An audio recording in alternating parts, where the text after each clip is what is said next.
So when I lived Sure. in New York, I dealt with different clients. Here in Florida, that I moved this year, it's a little bit different here. So yeah, I provide a lot of education around things. And then, yes, there is such thing as that people just want to learn from you, just practical advice. And people come to me like, don't give me options. Like I can't make decision on my own. Just tell me exactly what to do.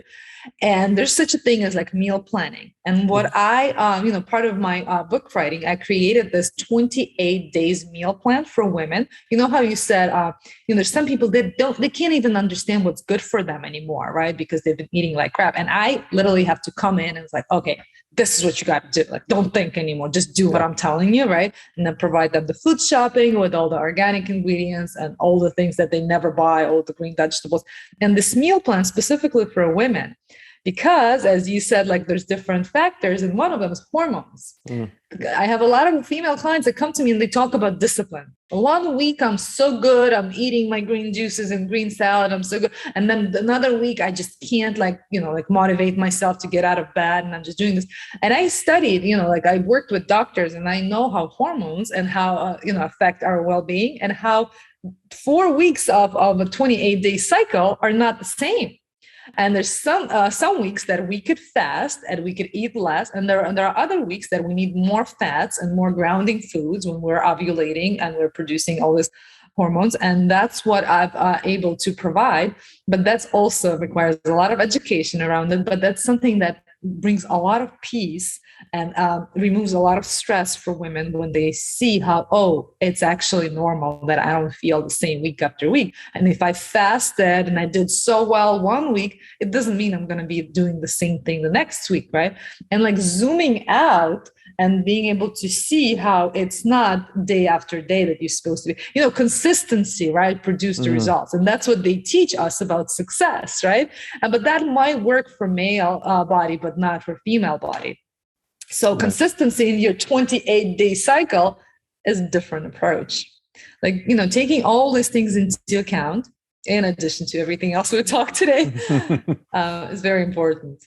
No, it's a lot. It's a lot to take in. And I do agree that a lot of people like to harbor and really focus on the micro. That one day that they had that was off, and suddenly everything's wrong, and suddenly panic comes in, and suddenly you fall back into those bad habits almost because of one day, which in the macro is a grain of sand on a beach. That's really what it is. And I think people in general, especially if they're healing, if they're taking on anything that's going to come at a natural rate, meaning change comes at its natural rate in the body needs time to change, to to regenerate. That needs to be looked at on a long-term basis. This is not a sprint, none of this healing, changing your diet, all of that. It's a marathon. And I think that's part of it too, setting expectations, right? I think medicine, your expectation is take this pill, you'll be fine in 5 minutes. Don't worry about it. That's it. Oh, you have pain? Here's a pain medication. Oh, you're better? Good. That's very, very short term. And you look at the long term, what we're talking about, you have to step back and look at the macro and provide that.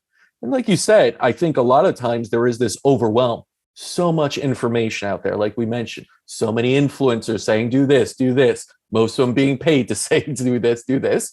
And then you have just an abundance of information at your fingertips with your phone. Does your book and that's the Driven Woman Wellness book that's coming out, right? Yes. Does your book go into that?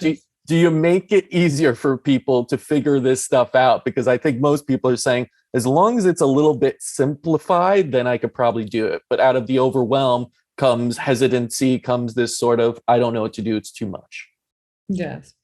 So look, in the last 6 or 7 years, I studied integrative nutrition, holistic nutrition, clinical nutrition, right? So I've and the reason is, as I tell my coaching clients, right? Do you think I did it to solve your problems?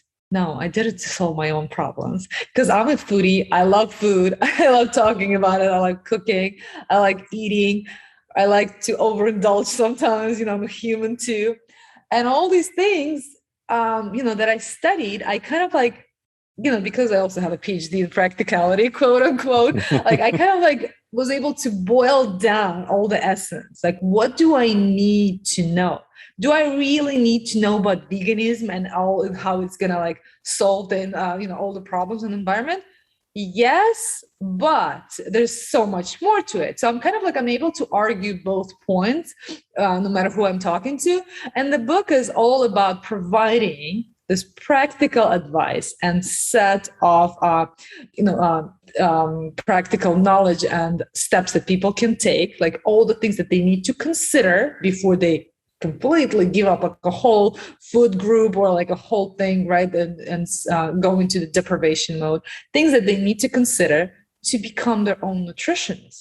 These are the things that you need to know, that at some point in life after menopause, when you're not ovulating, when you're not able to give life through your body, maybe veganism is a better option, right? But when you're thriving and your body is ready to produce life every month, there's a lot that goes on there. And those hormones, they require protein and fats, right?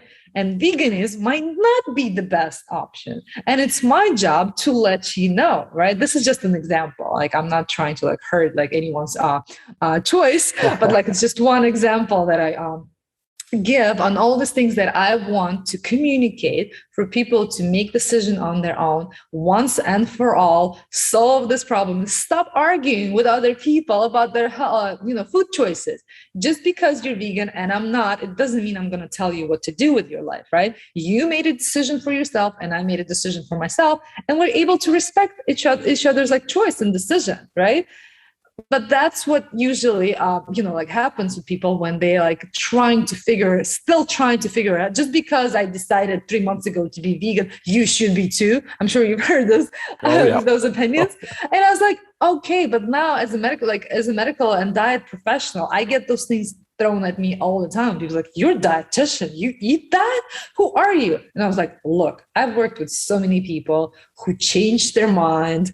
Like 1 year they're like standing next to Bloomingdale's in New York and like yelling about animal rights and all that. And the next year they're like cooking steaks for me. And look, I hold space for those people with a lot of compassion, and I've seen it all in my practice, right? And I'm able to make an educated, intellect-driven decision for myself and for my clients. And then this book is just something, what happens to us practitioners when we are like sound like a broken record and we repeat the same thing over and over again. And somehow I want to be able to put it out there for people who don't have access to a live conversation with me.